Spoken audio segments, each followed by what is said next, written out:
오늘은 잠언 17장 중에서 12절 차라리 새끼 빼앗긴 암곰을 만날지언정 미련한 일을 행하는 자를 만나지 말 것이니라 하는 이 말씀으로 잠시 묵상을 나누도록 하겠습니다. 이따금씩 사우나에 가면 문신을 한 그 조폭 같은 분들을 보게 됩니다. 그때마다 제가 옛날을 생각하며 이렇게 쓴웃음을 짓곤 하는데요. 제가 젊어서 방황할 때 한 번은 기차역 공사를 하던 그곳에서 일을 하던 그 객지 친구를 하나 사귄 적이 있습니다. 그 기차 역전을 만드는 일을 하고 있었는데 제가 뭐 그 일은 한 건 아니고 그 일을 하는 친구와 가까이 지내게 되었는데 그 친구가 낮에 그 역전 공사 일을 하고 마치고 밤이 되면 저는 이제 친구를 찾아가서 밤에 그 친구와 함께 그곳에서 자곤 하면서 이렇게 지내곤 했습니다. 그런데 어느 날 그 친구에게 갔더니 그 친구가 문신을 했어요, 온몸에다가. 그러면서 나더러 하라는 것입니다. 그래서 나는 안 한다고 그랬더니 그 친구가 겁이 나서 그러냐고, 이렇게 남자가 용기가 없냐고 그러면서 자꾸 권해요. 그래서 제가 나는 용기가 없어서 그런 것이 아니라 왜 그 쓸데없는 짓을 하냐고 그러고 안 했습니다. 지금 생각하니까 하마터면 할 뻔하기도 했습니다. 워낙 남자다운 것으로 여기고 강권을 했기 때문에요. 제 친구 중에 목사님 중에 한 친구는 그 몸에 문신이 많이 있습니다. 젊어서 방황할 때 몸에다가 문신을 한 거예요. 그러다가 나중에 이제 예수를 믿고 목사가 되었습니다. 그러니까 이제 팔 같은데 문신이 있으니까 이 목사님 팔에 다리에 문신이 있으니 여름에는 얼마나 곤란하겠습니까? 그래서 여름에도 이 목사님 친구가 긴 소매 옷을 입고 여름에도 늘 긴 바지를 입고 목회를 합니다. 엄청나게 후회를 하지요. 왜 그때 그랬을까? 왜 젊었을 때 그렇게 쓸데없이 호기를 부렸을까? 자신이 얼마나 미숙하고 어리석었는지를 후회해도 평생 안고 살아가야 되는 참 그런 어리석은 일입니다. 오늘 본문에 보면은 미련한 자를 만나지 말라고 합니다. 이 말은 미련한 자와 관계를 갖지 말라, 교제하지 말라는 뜻입니다. 미련하다는 말은 지혜가 없다, 슬기롭지 못하다는 뜻입니다. 지혜로운 것이 유익한 것은 취하고 무익한 것은 버리는 것임을 생각할 때 미련하다는 것은 유익한 것은 버리고 무익한 것을 취하는 것을 말합니다. 성경은 누누이 사람을 가리켜서 어리석다, 미련하다 이렇게 얘기합니다. 그런데 오늘 본문은 이런 사람과 어울릴지언정 차라리 새끼 빼앗긴 암곰을 만나는 게 낫다고 이렇게 얘기합니다. 원문에는 이렇게 번역할 수 있습니다. 사람에게 새끼를 빼앗긴 암곰을 만나는 것, 이렇게 얘기할 수 있습니다. 여러분, 사람에게 새끼를 빼앗긴 어미곰을 만나면 어떻게 되겠습니까?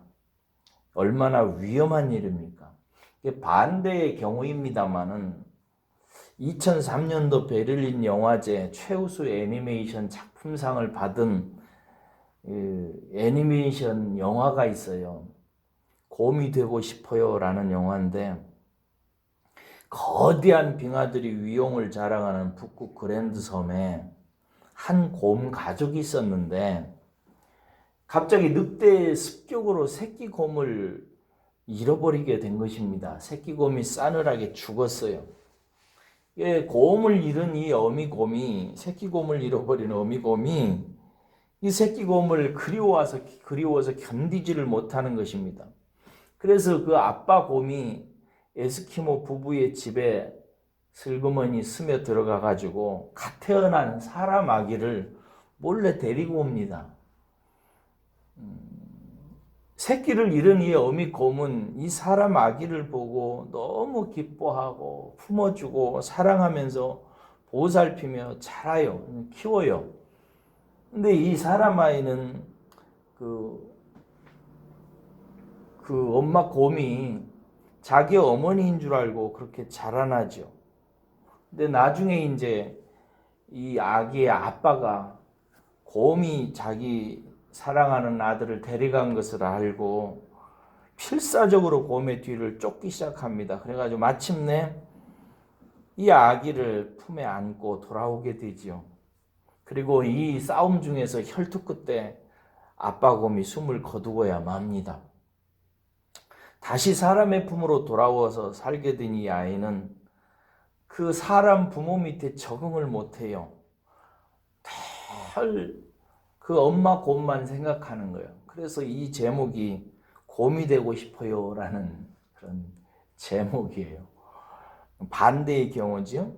여러분, 이 영화 속에서 우리는 새끼를 잃은 엄마 곰의 심정을 헤아릴 수 있습니다.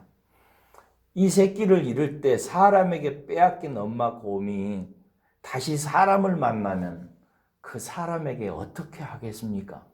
그것보다 더 위험한 것은 없을 것입니다. 이런 강한 비유를 통해서 미련한 자를 만나고 미련한 자와 교제하고 미련한 자와 깊은 관계를 갖는 것이 얼마나 위험하고 해로운 일인지를 본문은 우리에게 알려주는 것입니다. 살다 보면 친구를 두게 되지요. 사귀는 벗을 갖게 됩니다. 그런데 특별히 성도님들이 교제하는 벗 친구들은 미련한 사람이 있어서는 정말 안 됩니다. 미련한 사람을 무시하라는 얘기 아니에요. 그를 무시하고 하등시 여기라는 얘기 아닙니다. 그와 깊이 교제하는 것을 조심하라. 그러지 말라는 것입니다. 예, 특별히 오늘 아침에 저는 이 본문 말씀을 묵상하면서 내가 멀리해야 될 사람이 누군가를 가만히 생각해 봤어요. 정말 미련한 사람이 누군가? 그것은 첫째로 저는 불신자라고 생각합니다. 불신자는 진짜 미련한 사람입니다. 왜냐하면 자기 영혼을 잃어버려도 알지 못하기 때문에 그렇습니다. 하나님 없이 사는 사람, 이 사람과 교제하는 것은 정말 위험한 일입니다. 두 번째로 교만한 사람이 떠오르더라고요. 교만한 사람. 하나님 앞에 자기가 얼마나 낮은지를 알지 못하고 패망의 선봉에 서서 달려가는 사람. 이 사람 사귀면 정말 위험합니다. 세 번째로 욕망에 사로잡힌 사람. 육체의 욕망과 물질의 욕망에 사로잡혀 있는 사람. 잠시 있다가 사라지는 것. 잠시 나를 편안하게 하고 영원히 나를 불지옥에 보내는 욕망에 사로잡혀 사는 사람하고 사귀는 것, 이거 정말 미련한 것입니다. 교인 중에서도 멀리해야 될 사람이 있습니다. 인사도 하지 말라는 얘기는 아니에요. 교제하기는 해야 돼요. 그러나 깊은 교제를 조심해야 되는 교인이 있습니다. 말씀 안 보고 기도 안 하는 사람입니다. 이 사람은 사실은 삶이 불신자나 진배 없는 사람입니다. 교인이라고 제가 불러요. 성도라고 안 하고 이런 사람을. 말씀 안 보고 기도 안 하는 사람은 깊이 사귀면 안 되는 교인입니다. 두 번째로 가만히 지켜봤을 때 인격적인 변화가 일어나지 않는 교인, 이것 거짓 믿음 갖고 있는 사람임에 거의 틀림이 없습니다. 예수를 마음에 모시고 있는 사람, 하나님의 성령이 있는 사람은 인격적 변화가 일어납니다. 1년이 지나고 2년이 지나면서 그는 삶이 변하게 되어 있습니다. 안 변하는 사람은 가짜일 수 있습니다. 거짓 믿음을 갖고 있는 거죠. 이런 분은 조심해야 됩니다. 세 번째, 멀리해야 되는 교인 중에 기복 신앙을 가진 사람을 멀리해야 됩니다. 이 사람은 정말로 예수님을 따르는 사람이 아니라 자기의 안일과 배를 위해서 신앙생활을 하는 사람입니다.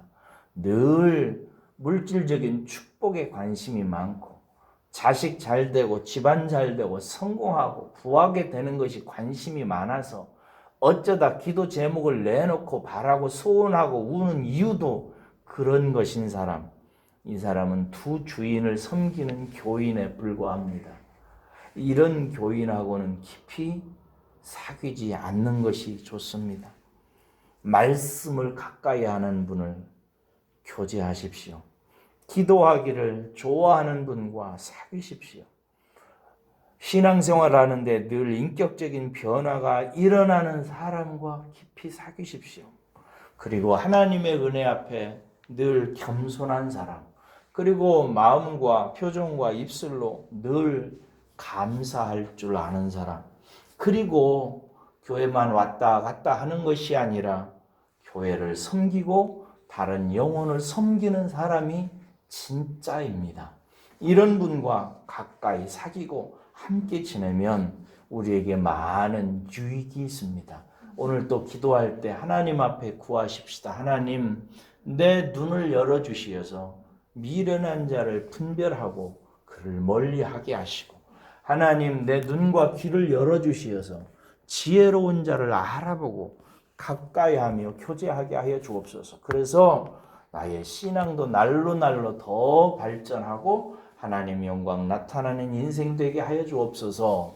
또 우리 아들과 딸들도 그렇게 미련한 자를 멀리하고 지혜 있는 자를 가까이 하게 하여 주옵소서. 하나님 앞에 소원 올리며 기도하고 묵상하시기 바랍니다. 기도하겠습니다.